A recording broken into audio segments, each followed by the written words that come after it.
Hello and welcome to this short video and podcast of the Wellbeing QoF requirements. I'm John Bibby and from GPM Plus, and I'm here today talking with Laura McCarthy, who also works with us on the Healthy Practice programme, but she's also a GP in Bradford. And Laura, would you just mind saying who you are and where you work and your role with wellbeing in the practice? Sure, thanks, John. So I'm Laura McCarthy. I'm a GP partner for the Affinity Care PCN, and I work in Bradford. And I've been working as a GP in Bradford for a number of years now, more than I'd like to admit. And I've been working with John on the GPM Plus programme because wellbeing is definitely my passion project. It's something that I've been heavily involved with since the pandemic, and I am now in fact the wellbeing lead for our PCN, and therefore I've segued quite nicely into working with John with the GPM Plus programme, so that we can set up healthier practices, improve wellbeing across primary care. Great, thanks Laura. And so the aim for today, we've got 2 or 3 aims. To explore the Wellbeing QoF requirements, that's the main aim, to discuss some practical steps to make this easy for you to know how best to achieve your QoF, both for the points but also for the benefit of your team, and to enable you to meet the Wellbeing QoF requirements in so doing. So the areas that Laura will be leading us through are why QoF exists for wellbeing, what exactly it is it worth doing, how many points there are, and how should we actually do it. That's the main point of today. And then I will just talk a little bit about the quality improvement cycle, since this has to be a quality improvement project and it needs to be reported in that way.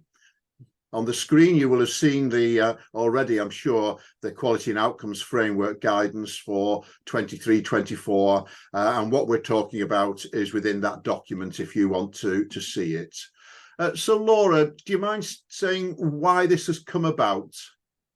Absolutely, John. So why this particular QoF has come about. Now, we all have mixed feelings about QoF, and we could argue that perhaps QoF in itself isn't always great for our well-being, but I think this is really important to acknowledge that this QoF is actually a recognition that the GP workforce is under tremendous pressure, which we've all experienced between years of austerity, the pandemic, and then unfortunately the increased demand that we're now experiencing in primary care. Staff morale is really quite low. There was the fuller stock take report, which showed that if left as it is, primary care will, as we know, will no longer be sustainable. And I think we're probably all feeling that, whatever role we have in primary care. So the full stock take then recommended that we needed to improve the experience of people working in primary care, making the employment culture more compassionate and inclusive, and listening much more effectively to primary care staff and how we can improve staff wellbeing and retention. So that was the main reason why this QoF has come out.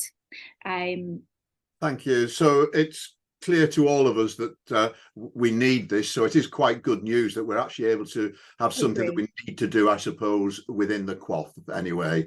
Absolutely. So what exactly is it then, Laura? What does it made up of? So when you look at the QoF document and the QoF indicators, the QI 013, this is the first part of the QoF, and this is the contractor can demonstrate continuous quality improvement activity, so a QI activity focused upon workforce and well-being as specified in the QoF guidance, which we will get into later. And this is worth 27 points, so it's not an insignificant number of points. And then the additional or second part of this QoF is the 014, and this is the contractor has participated in a network activity to regularly share and discuss the learning from the QI focused activity on workforce and well-being. This would entail attending 2 primary care, so PCN network meetings at the start and towards the end of this QI activity. The good news is that if your practice is not within a PCN, the expectation is that you have 2 meetings which can be held on a local basis to share the learning with other practices.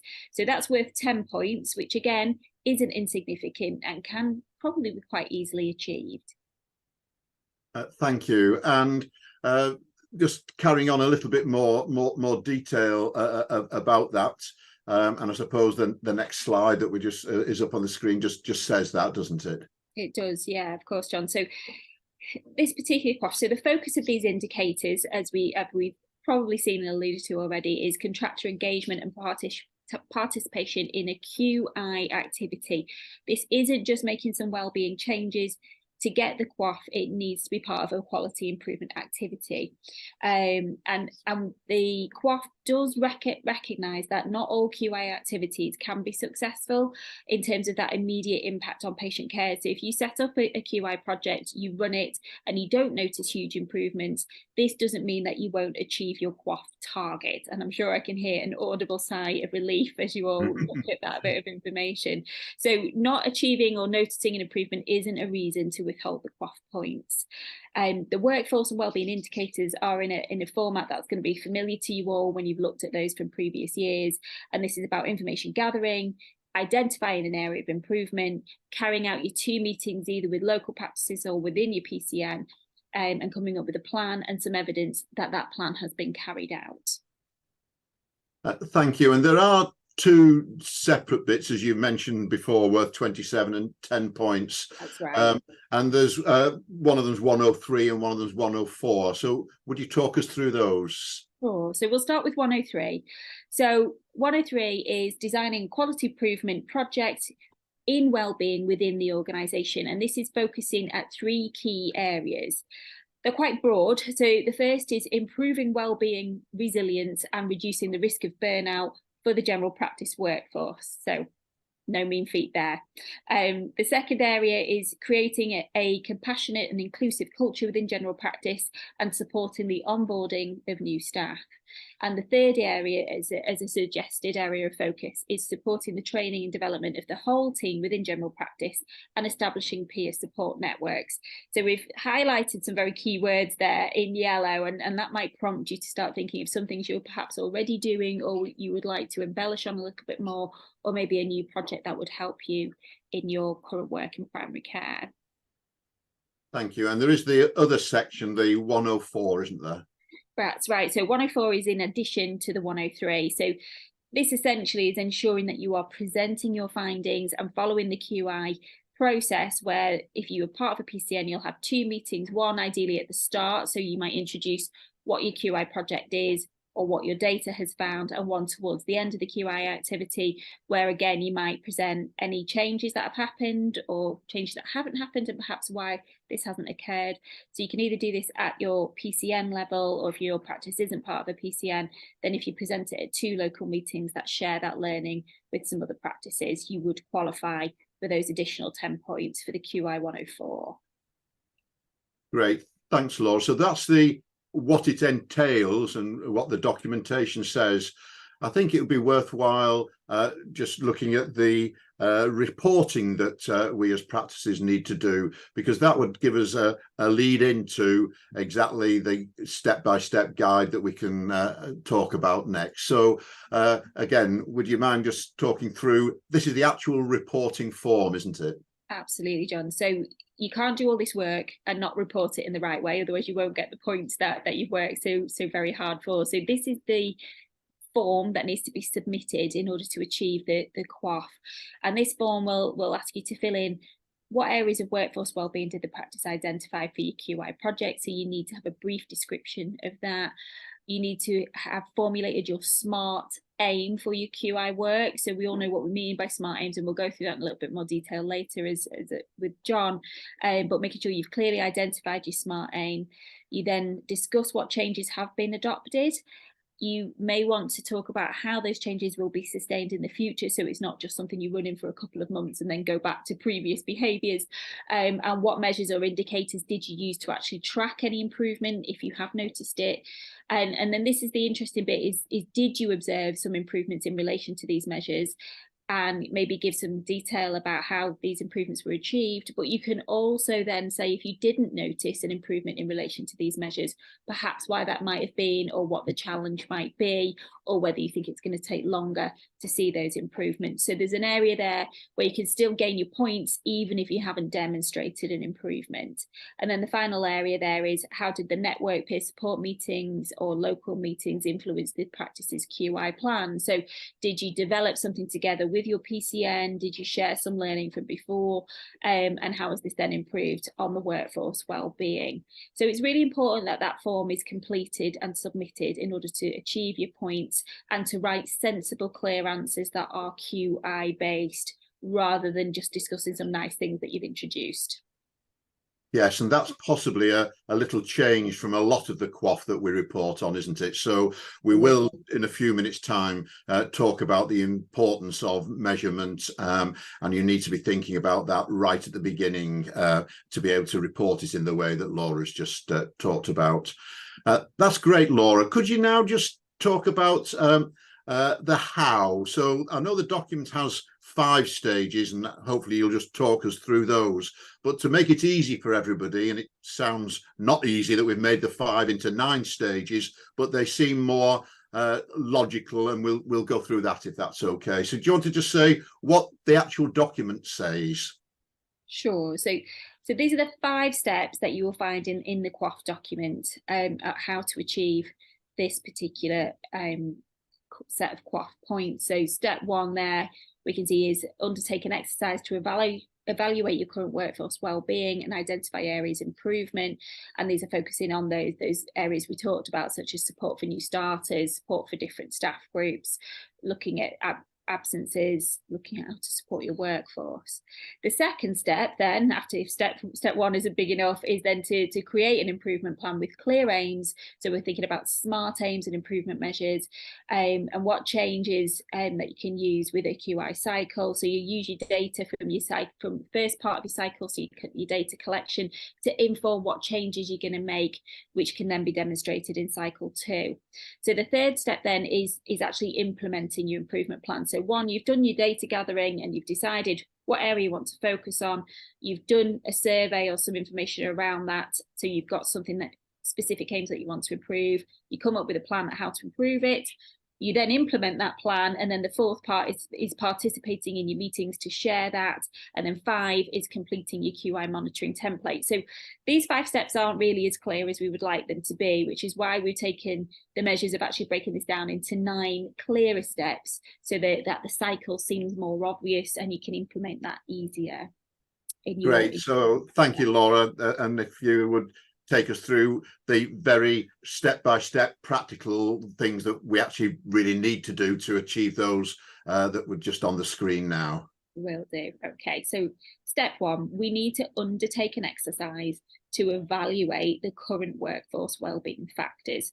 So you can use whatever measure you choose to, but this needs to be, the clear word is measurable here. So you can't come up with a concept, you need to be able to measure something. So whether this is a calm and control scale, whether it's looking at your health and wellbeing survey, whether it's looking at a burnout survey, there needs to be something that you can then evaluate. And then you might want to consider in your second step, on the basis of that information, what changes you want to introduce, which might change the outcome of that evaluation. So the third step, once you've decided on what changes you want to introduce, is to make an improvement plan with very clear aims. And at this stage, I would encourage you to work smart and choose something that is achievable, and try not to go too big at this stage, because you might find it hard to implement. So you use your measures from the first step. So whatever exercise or whatever measurement you've used from step 1 to establish and evaluate your wellbeing factors, you use that information to then consider what changes you're going to introduce, and then you develop a plan on the basis of that. So step 4 is then you present this project at your primary care network meetings or in your local meetings. You might get some feedback from those meetings and therefore refine your plan if you need to. And then you then move forward with your fifth step here, which is actually implementing your improvement plan. So if you've picked something that is achievable and manageable, this bit will feel less daunting. If you picked an enormous project, trying to implement that over the next few months might feel like an enormous amount of work. So once you've implemented your plan and that's been running, you need to decide on where you're going to start monitoring those improvements. So how much embedding time are you needing, and when are you going to then remeasure? And you need to ideally reevaluate if possible, or continue to monitor. So you need to make a decision from the very beginning. Are you going to just continuously monitor something as you bring in and implement your improvement plan, or are you going to have two separate stages of monitoring? So if you haven't done continuous, then you reevaluate at that stage. And we'll move nicely on to step 7, where you then present your improvements, or hopefully your findings, at your second meeting. I'm hoping you'd notice some improvements, but if not, you might want to share why that might be, and talk about how you can potentially sustain these changes in the future if you think they're helpful, but you've just not been able to measure those changes yet, or whether you need to adapt your changes again. And then your final step, truthfully, is you have to complete that QI template and submit it. Otherwise, there will be no pennies coming into the bank after you've achieved those QoF points. So it's really important after you've done all this work that you submit the paperwork on time. And then hopefully you'll achieve all your points and it'll come nicely into the pot. Great, thanks, Laura. I think that's nice and clear, really, with those 9 steps. It's probably worth it if we go on and explain or discuss a little bit about exactly what kind of projects and exactly how you would do the things that we've just talked about in the 9 steps. So perhaps we could talk a little bit about how we'll design our QI project, and in particular, just some general tips that you'd give us. Absolutely, John. So when we think about how to design a QI project, the QoF have given us some of those areas to focus on, but they're very broad. So you might want to think about areas that are important to you. So whether this is presenteeism, staff absences, menopause care, burnout levels, various different things that you might want to look at, and then try and think about something that is achievable. So as I've said earlier, try not to do too much. I know when we all think about team well-being, we have this huge number of ideas, or a real, for me, a big concept of how I would like my staff to work, our staff to work, and how I would like to feel at work. But this is not achievable in this short QoF year. So you probably already have a really good idea of what you'd like to work on regarding your team members. We know reception have had a really difficult time over these last 12 months, particularly with abuse and those sorts of things. So you might want to focus on that area, whatever it is that's important to your team.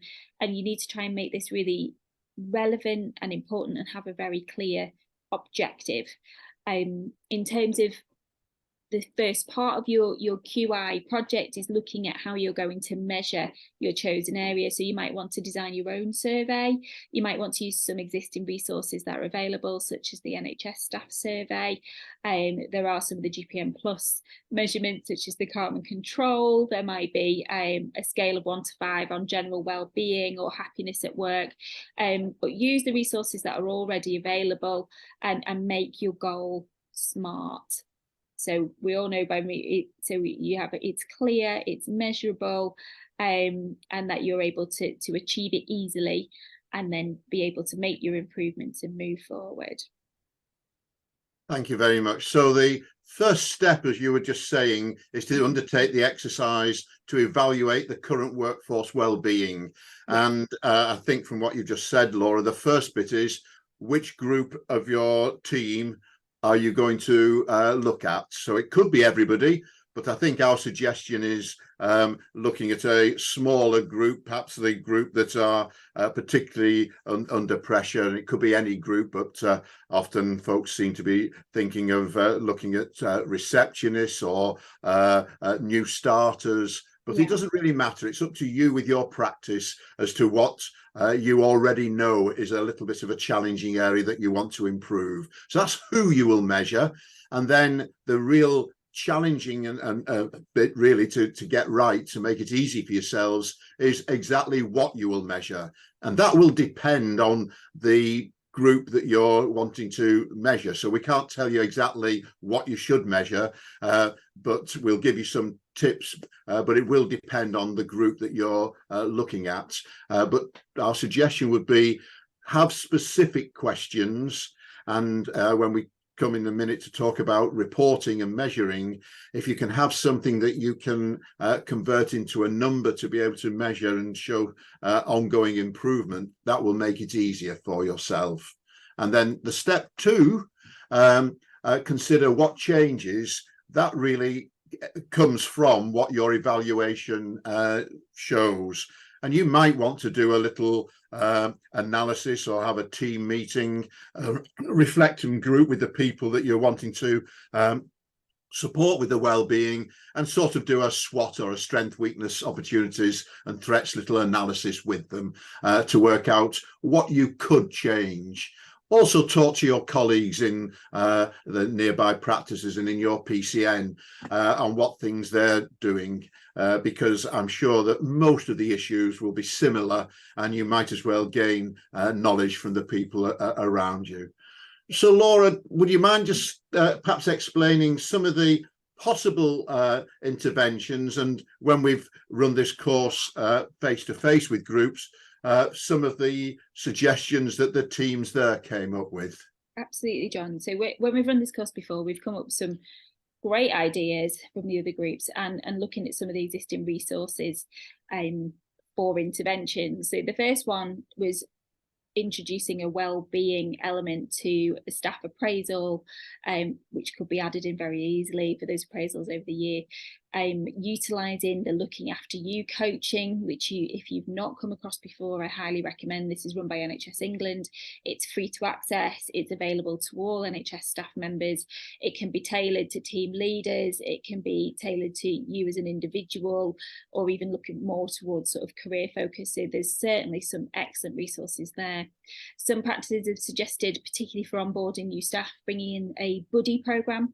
As you can imagine, this is incredibly helpful for new staff to have a specified individual to help support them.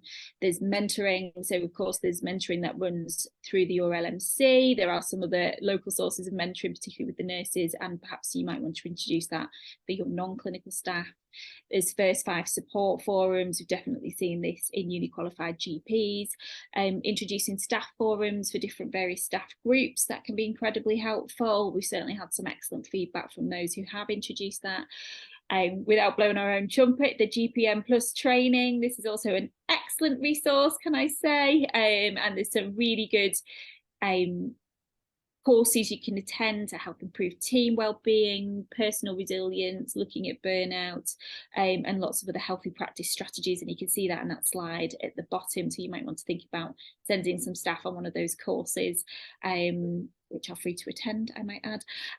We also have looking at things like better access to flexible working. So from a HR perspective, this can be really useful. It might improve your staffing levels, certainly might reduce stress levels. So again, it's another thing to think about if this is something that is possible for your practice. So lots of ideas, and this is by no means a fully comprehensive list.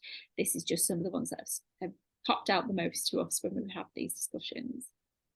Great. So I think everybody will be able to see how flexible this part of the QoF is, really, that you can choose something that you know is an issue in your practice or that your evaluation showed. These are just examples if people are a little bit stumped to where to start. And I think we had a lot of more examples, and some of these are nice and simple. I think you'd have to do a few of these in conjunction rather than absolutely the individual ones, but put together, these were all items that the teams face-to-face came up with. Do you want to just pick out one or two? I think folks can probably see them on the screen, but perhaps just pick out one or two that you feel would be quite useful for folks to think of. Absolutely. I mean, everyone knows one of the things I believe in are huddles, and using those effectively. This can help improve psychological safety, communication, and we all know that having that face-to-face interaction can be really important and boosting for well-being. So certainly that was one of the ones that was suggested, and that jumped out to me. And also having some peer support within either the practice or the PCN, making sure that everybody has contacts. You might want to be using peer support across sites. So if you are in a PCN or you've got some other sites, you might want to bring that in and give a wider pool of people for support. And I thought that was a really nice idea.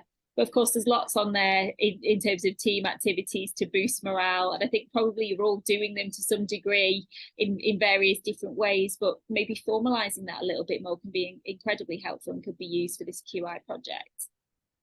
Great. And I'm sure each of you here will already be having lots of other things, one that you already do or that you're already wanting to do. So think quite widely. What I think it would be worth us just doing in the as we've come towards the latter part of this little presentation is to just talk about the importance of the measurements. As you'll see from when we showed the reporting form, this has to be a quality improvement project, not just bringing about something that you can search on the computer in the same way as we do for a lot of our QoF points. So measurement is really important, as is making it smart. And that, if you don't do that, you make it hard for yourself. So this is really to make it easy for yourself. So perhaps if I just mention a little bit about what is a quality improvement cycle and why do we measure? And we all know that we measure to know where we are and to know where we're going, then we'll know when we've arrived. But quality improvement measures are not just a before and after audit, usually. They include ongoing measures so that we can see how we're doing as we're moving from A to B. And that's the importance of regular ongoing measurements rather than just a before and after. So continuous doesn't mean every second of the day, but it means measuring it either every few days or once a week. And when you plot something that you're measuring regularly, that's called a run chart. And a run chart is only something measured against time. So if we're trying to lose weight and we plot our weight each month, that's a run chart, our weight against time. And anything that you're trying to bring about in this QoF on well-being, you should be able to use a run chart. You could use a before and after audit, but actually there's some real important reasons why you are easier to show how you're going to sustain it, which is one of the requirements, but how you can see what's happening as you go along. With a before and after measurement, clearly you know where you start and you know where you finished. And with any luck, where you finished will be an improvement on where you started. But in between, you will have ups and downs. And if you see the chart that's on the screen now, in this, it doesn't matter what this was about, but in this particular program, the changes were made between the beginning and the end, but they were not gradually improving all the time. They were making little headway until they did something at that point, at the 25th week of this, what was a 30-week project. And that is the thing that made the difference. So using a run chart automatically gives you a before and after, but also lets you know what it is that actually is making the change. So try to choose measures that you can measure on an ongoing basis is the lesson from that. Thanks, John. That makes that much clearer. It'd be really helpful if you could just let us know kind of are there any resources out there that we can use as a point of reference? Yeah, there's lots of resources. Some of them are, in all honesty, are great for background and you don't really need to read them. They are really talking about how to do a quality improvement per se in any direction. So the things on the left from the Royal College, the Leading Effective Sustainable Quality Improvement Within a Primary Care Network, a how-to guide, is a good document. In all honesty, you don't need to read it for this, but to help you how to do a project, it would be well worthwhile. Possibly the easier and the more directly relevant, dare I say it, would be to send somebody from your team, hopefully one of your managers, on the courses, particularly the team wellbeing huddles and civility course, which is introducing you to how best to introduce huddles if that's what you wanted to do, which a lot of practices seem to be thinking of as a project, and the simple course on managing, maintaining and monitoring change, which is useful for anybody, but particularly for this part of the QoF. And it goes into this little area of measurement and monitoring in a bit more detail. And as you said earlier on, Laura, there's lots of courses, particularly the bite-sized 1.5 hour ones on personal resilience that you might want to send some of your, or a group of your practice members on. Then they can help to learn the tools to help themselves, and that would count as a good educational input that you'd given to your teams. Great, thank you. There are lots of other resources. Again, these are largely about quality improvement in general, and they're on the screen now if people want to look. But I don't really think we need to talk through them all, but they're just wider resources for those who have the time and inclination to look at them. But Laura, I think it's worth just finishing on the final bit that we've already covered, which is the QoF reporting. And we can see here again why we need to have just said what we've said to go through this. So do you want to just finish off with this again, and then we'll leave folks with the courses that we provide? Absolutely. So I'm hoping now what you can see is our 9 steps nicely feeding to this form, and you're able to demonstrate what you've done over this period of time to get your QoF. So it's not just a case of collecting data like we do with the other QoFs. We're going to have to demonstrate it, and the only way of doing that is in this form.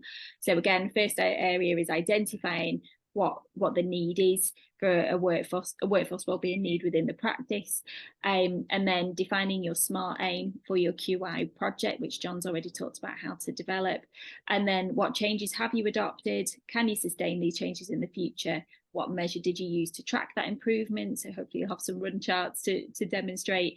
Did you see any improvement in the relationship to this? If not, why not? And how did the network peer support meetings influence your plan? And did this make an improvement on your wellbeing work, your workforce wellbeing? Great. Thanks very much for leading us through that today, Laura. Hopefully everybody who's been listening will have a clearer idea of the specifics steps to take, and have been given a few pointers in to which areas they might want to look at, and of course we'll just leave that with the presentation of all the courses that currently exist to support you in this. So thank you once again, Laura, and good luck everybody with doing your quality improvements. Thank you. Great, thanks, bye.